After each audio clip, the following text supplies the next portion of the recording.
என்னது ராமாயணாவோட பெட்டரா இருக்கா? அப்படிதான் நிறைய பேர் ஃபீல் பண்றாங்க.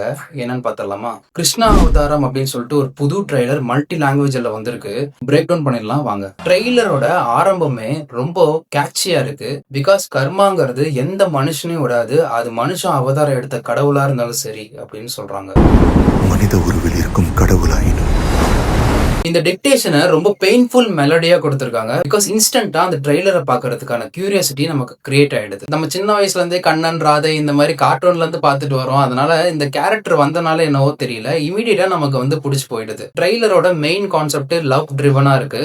த ஹார்ட், ஹிருதயம் அப்படிங்கிறது தான் வந்து நமக்கு சொல்றாங்க. கண்ணனுக்கும் ராதைக்கும் நடுவில் இருக்கிற ஒரு அழகான காதல் கதை எல்லாருக்கும் தெரியும். அது கண் குளிர பார்க்க போறோம்னு நினைக்கிறேன். நீ போய்விட்டால் அன்பும் போய்விடும். இந்த ட்ரெய்லரை நான் கேஷுவலா பார்த்து என்ஜாய் பண்ணிட்டு கமெண்ட் செக்ஷன் போய் பார்த்தேன். ஃபர்ஸ்ட் கமெண்டே வந்து 4000 crore ராமாவோட சூப்பரா பண்ணிருக்கீங்கடாடி அப்படின்ற ஒரு கிளைம் தான் நான் பார்த்தேன். பட் நிஜமாவே 4000 crore ராமாவோட பெட்டரா இருக்கா? பிளஸ் அனதர் கிரிட்டிசிசம் நம்ம வந்து எப்பயும் பாக்குறது தான், கண்ணனை ஏன் ஃபேரா காட்டுறீங்க அப்படின்னு. இதெல்லாமே நம்ம வந்து கொஞ்சம் பின்னாடி டிஸ்கஸ் பண்ணிடலாம். எனக்கு ரொம்ப ரொம்ப பிடிச்ச விஷயம் வந்து, தப்பா நினைச்சுக்காதீங்க, நம்ம ஊர்ல லவ் கான்செப்ட் எடுக்கிறத தாண்டி பாலிவுட்ல லவ் ரொம்ப அழகாவே பிரசன்ட் பண்ணுவாங்க. ரீசெண்டா சையாரா படம் கூட எனக்கு வந்து ரொம்ப ரொம்ப ஃபேவரட்டான படம். அந்த மாதிரி இருக்கும்போது மித்தாலஜில இருக்கிற அழகான ஒரு லவ் கதையை ரொம்ப மொக்கையெல்லாம் காட்டிட மாட்டாங்க. ரொம்ப டிவைனா சூப்பரா தான் கண்டிப்பா இருக்க போகுது. முக்கியமான பிளஸ், இந்த ட்ரெய்லர்ல படம் வந்து ரொம்ப லைவா ஃபீல் ஆகுது. பிகாஸ் நிறைய செட் ஒர்க் வந்து ரொம்ப ரியலிஸ்டிக்கா பண்ணிருக்காங்க. செட் ஒர்க்ஸ் மட்டும் இல்ல, கதையில நடிச்சிருக்கிற ஒவ்வொரு கதாபாத்திரமும் அவங்களோட எமோஷன் ரொம்பவே லைவா இருக்கு. சோ கண்டிப்பா அந்த கேரக்டர்ஸோட நம்மளால கனெக்ட் பண்ண முடியுது. சோ இதெல்லாம் கலந்து படத்தோட சிஜி ஒர்க்ஸ் ரொம்ப அழகா பிளெண்ட் பண்ணனால ஓவரால் படத்தோட குவாலிட்டி எக்ஸ்ட்ராடினரியா நமக்கு ஃபீல் ஆகுது. இந்த ஃபீலிங் கொடுக்கறது ரொம்ப ரொம்ப கஷ்டம். அந்த மூவி டீம் பண்ணிருக்காங்க.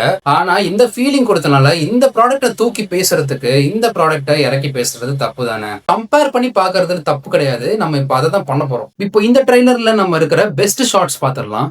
நான் துவாரகாவிற்கு திரும்ப மாட்டேன். இப்போ அதுல இருக்கிற வீக்கான ஒரு ஃப்ரேம் பாருங்க. இந்த ஃப்ரேம் பாத்தீங்கன்னா உங்களுக்கே தெரியும், ரொம்பவே பிளாட்டா இருக்கு.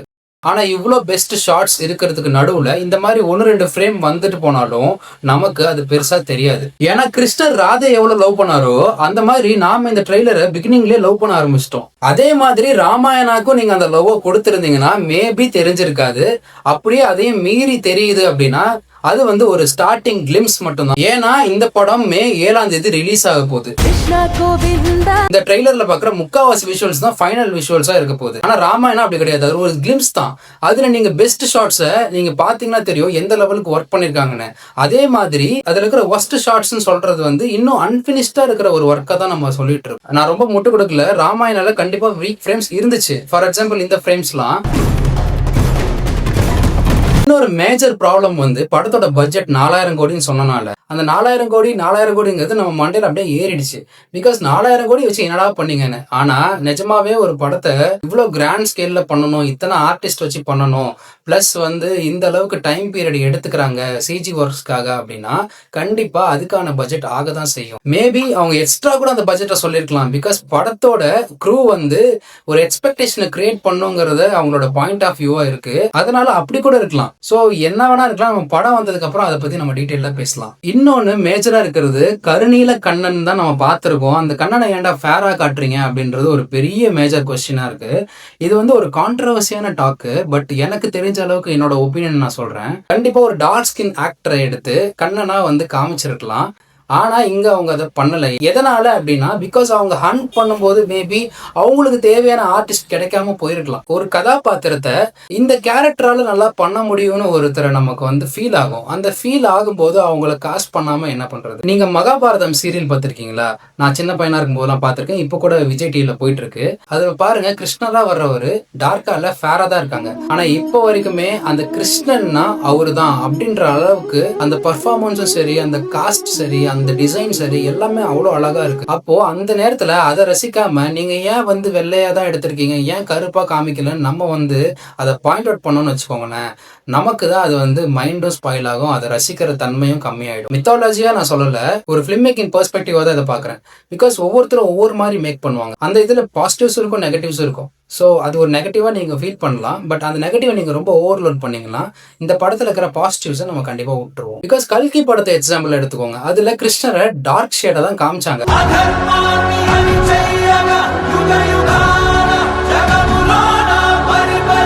அதை நிறைய பேர் அப்ரிஷியேட் பண்ணாங்க. பயங்கர அப்ரிசியேஷன் நம்ம சவுத் சைட்ல இருந்து இருந்துச்சு. ஆனா அதையும் மறந்துட்டு அதுலயும் நெகட்டிவ்ஸ் சொன்ன ஆளுங்க இருக்காங்க. அந்த நெகட்டிவ்ஸ் மட்டுமே பார்த்தா எப்படி பாசிட்டிவ்ஸை என்ஜாய் பண்ண முடியும்? இதை நான் கண்டிப்பா ரெஜிஸ்டர் பண்ணணும்னு நினைச்சேன். So ignore negativity. இக்னோர் பண்ணுங்க.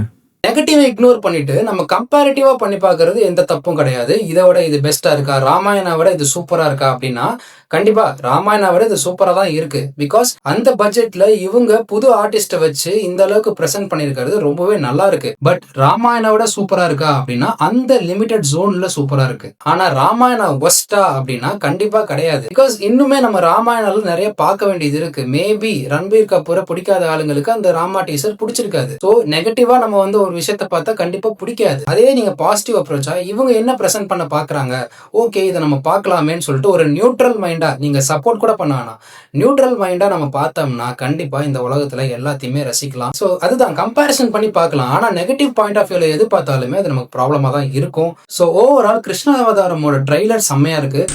ராதாவிற்கு கொடுத்த வாக்கை காப்பாற்ற வேண்டும். படம் எப்படி இருக்குன்னு பார்த்து நம்ம அதை பத்தி கண்டிப்பா பேசலாம். கண்டிப்பா தியேட்டர்ல என்ஜாய் பண்ற அளவுக்கு படத்தோட குவாலிட்டி ஒர்த்தா இருக்க மாதிரி தான் இருக்கு. நம்ம தியேட்டர்ல பார்க்கலாம். நான் சொன்னது அக்செப்டபிளா இல்லைனாலுமே நீங்க கமெண்ட் பண்ணுங்க, நம்ம வந்து அதை பத்தி டிஸ்கஸ் பண்ணலாம். So signing off Sasikanth. இதே மாதிரி நிறைய trailer breakdowns, movie reviews, அப்புறம் நிறைய ஸ்டோரிஸ் இந்த மாதிரி பார்க்கணும்னா சப்ஸ்கிரைப் பண்ணிக்கோங்க, சப்போர்ட் பண்ணுங்க. Thank you so much. தேங்க்யூ.